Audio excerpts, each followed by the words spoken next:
Muito bem, de volta aqui na frequência da 98,5 FM. São exatamente 10 horas e 3 minutos.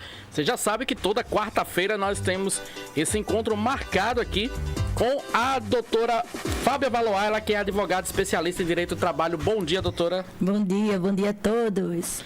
Doutora, hoje eu sei que a gente trouxe um tema bacana para quem muita gente aí às vezes fica preocupado, né? Que é sobre contratos, né?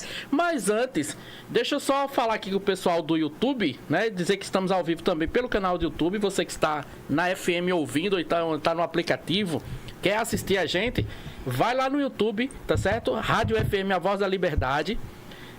Se inscreve lá no nosso canal, ativa o sininho, aquelas coisas todas que você já sabe, né? Para quando a gente entrar ao vivo, você já receber aí uma notificação. Então, vai lá no YouTube e também você pode mandar sua mensagem, sua pergunta pelo nosso WhatsApp 996884861 ou deixar uma pergunta no chat, tá certo? Lá do YouTube. Mandar um abraço aqui também pro nosso amigo Paulino Andrade, que tá aqui está ouvindo o nosso programa. Bom dia para você aí, Paulino. Um grande abraço. Doutora, vamos falar sobre contratos, né? A gente tem aí os contratos de experiência, tem um monte de contrato que a gente vai falar sobre hoje. Mas começando sobre contrato de experiência, ele ainda é relevante ou ele é só uma formalidade que existe da empresa com o empregador? Não, ele é relevante, né? Eu costumo dizer que o contrato de experiência é o contrato indeterminado bebezinho. Aí ele vai crescendo, aí vira o indeterminado. Ele é importante para saber se vai existir a adaptação do empregador com o empregado, se aquele empregado tem o perfil, se aquele empregado respondeu, se aquele empregado realmente, tudo que ele disse na entrevista, se está realmente sendo visto, e também do empregado para a empresa. Porque o empregado também pode dizer, poxa, não me adaptei à empresa. Por isso que ele tem 90 dias... né, de prazo máximo para uma adaptação entre empregado e empregador e vice-versa. Mas ele existe. Mas, e assim, a empresa ela pode usar esse contrato apenas só para testar funcionários, por exemplo? Usa 3 meses, demite a pessoa, depois mais outra pessoa, mais 3 meses, e assim... Não, a mesma pessoa, não. Não, outras pessoas. Pode. Assim, como se fosse uma manobra da empresa de não contratar a pessoa, mas ficar dando aqueles contratos... Pode. Entende? Pode. Na prática, você está falando, pode. Mas, assim, na prática não existe isso, porque seria também desgastante para a empresa de 3 em 3 meses, está mudando de 3 em 3 meses, tá? É só mesmo uma adaptação, mas geralmente o que acontece é que a criança cresce e vira o outro contrato chamado de indeterminado. Que a gente vai falar daqui a pouco sobre ele. E, assim, os prazos, né, máximos que acontecem se a empresa ultrapassar esse limite? O prazo máximo para o contrato de experiência são 90 dias. 90 dias. 90 dias é o prazo máximo. Ele pode ter duas prorrogações. Ele pode ser 45 por 45. Ele pode ser 60 mais 30. Entendeu? Então, ele pode ter essas prorrogações, mas no máximo 91 dias, automaticamente ele passa a ser indeterminado. Esse contrato, ele pode ser renovado para mais 90 dias?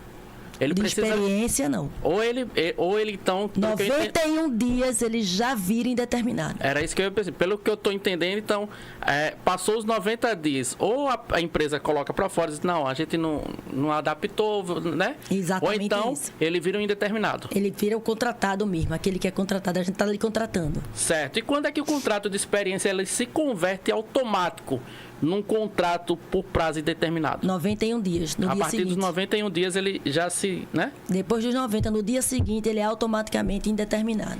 O trabalhador que está ali no período de experiência, ele tem todos os direitos da CLT? Tem. Todos os direitos da CLT. Ele só não tem direito ao aviso prévio. Só não tem direito ao aviso prévio, né? Um aviso prévio. Mas todos... Tem. Deixa eu falar aqui, o Wagner já está com a gente aqui. Bom dia, doutora. Esse contrato do final de ano, principalmente para lojas, eu tenho os mesmos direitos que os outros?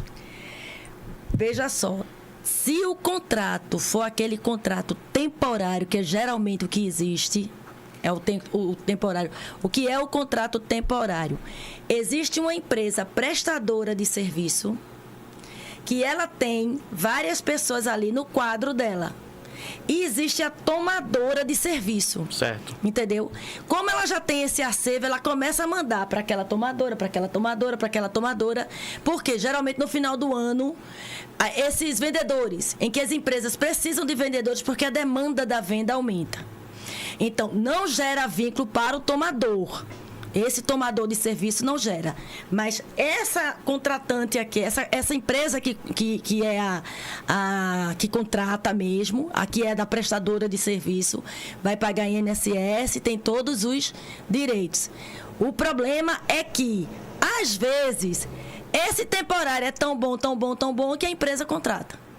Mas se não contratar, é o contrato que a gente chama de contrato temporário. E a gente vai falar um pouquinho sobre ele daqui a pouquinho também.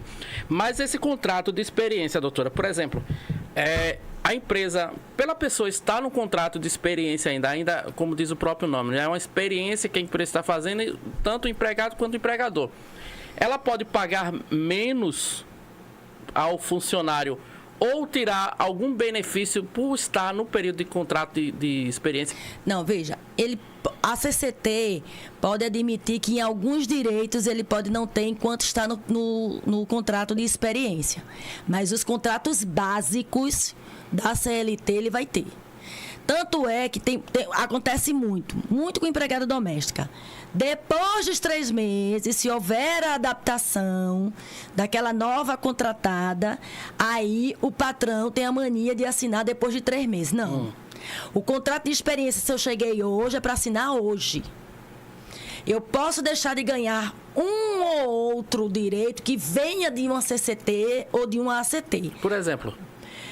Ticket restaurante, ticket alimentação, só para aqueles que passarem do experiência, direito a vale transporte, direito a plano de saúde, só para aqueles depois que passar a experiência. Aí, tudo bem. Isso não é uma regra, né? Isso é só se a empresa pensar dessa forma, né? Se tiver na CCT, se não tiver nada, ele vai ter direito a tudo. Certo. Tá? Mas, geralmente, o que a empresa diz? Não, plano de saúde, se passar na experiência, porque plano de saúde é caro para a empresa. Sim. Eu coloco ele e a família e ele não passa dos 90 dias. Então, plano de saúde não. Alimentação não, que é caro também. Refeição não, que é caro também. A menos que a gente tenha aqui o refeitório. Entendeu? Mas aí ele vai receber a alimentação normal. Mas os direitos básicos de saúde, de segurança, vale transporte, ele vai ter. Certo. Assinatura de carteira e INSS, vai ter. A pessoa pode ser demitida antes de terminar o contrato? Pode. É um período de adaptação. Dias? Em 45 dias eu vi que ele não rendeu aquilo que ele prometeu render. Então o funcionário ele não fica assegurado naqueles 90 dias pelo aquele contrato? Não. Ele pode ser rescindido a qualquer momento? Ele pode ser rescindido dentro dos 90 dias ele pode ser rescindido a qualquer momento. Certo. Olha, você pode deixar sua pergunta, viu, gente? Manda aí a tua pergunta aqui no nosso WhatsApp e também no nosso chat. Se você tem alguma dúvida aqui sobre contratos, né? Contratos de trabalho, manda para a doutora aqui, doutora Fábia Valois, que ela vai com certeza responder a sua pergunta. Doutora, o que é que o trabalhador ele deve conferir antes de assinar um contrato de trabalho? Veja. Vamos ainda no contrato de experiência. Pronto, veja. Primeiro que o trabalhador, ele não tem muito, o trabalhador que eu estou falando, o trabalhador normal, a grande massa da população brasileira. Não lê. Ele não tem muito o que conversar com o patrão. Certo. Ou é isso, ou é isso. Ele não tem muito essa questão de fazer essas manobras, esses negócios, não. Eu tenho uma vaga para vendedor, eu vou lá, passo nessa vaga, pronto, dou minha carteira de trabalho e aí, geralmente, o contrato de trabalho, aquele que é escrito, vai dizer que você é de segunda a sexta, de 8 às 18, com 1 hora de intervalo para almoço, mas na verdade não é isso. Então, aquele contrato escrito, ele já nem é válido. O que é válido é a carteira. A carteira é válida. Assinou a carteira, assinou, então já está valendo. Para você ter uma ideia, no contrato de experiência, eu fiz a minha assinatura de carteira hoje. Com 2 dias eu sofro um acidente e morro dentro da empresa. Com 2 dias só. Tá valendo. o empregador vai se responsabilizar por tudo, o empregador vai pagar a indenização, tá valendo. Porque ele está ali na adaptação. Sim. Se acontecer alguma coisa de drástico, o empregador já está assumindo desde o primeiro dia do contrato de experiência pelo aquele empregado. Ele já está assumindo o risco. Entendi. Ali.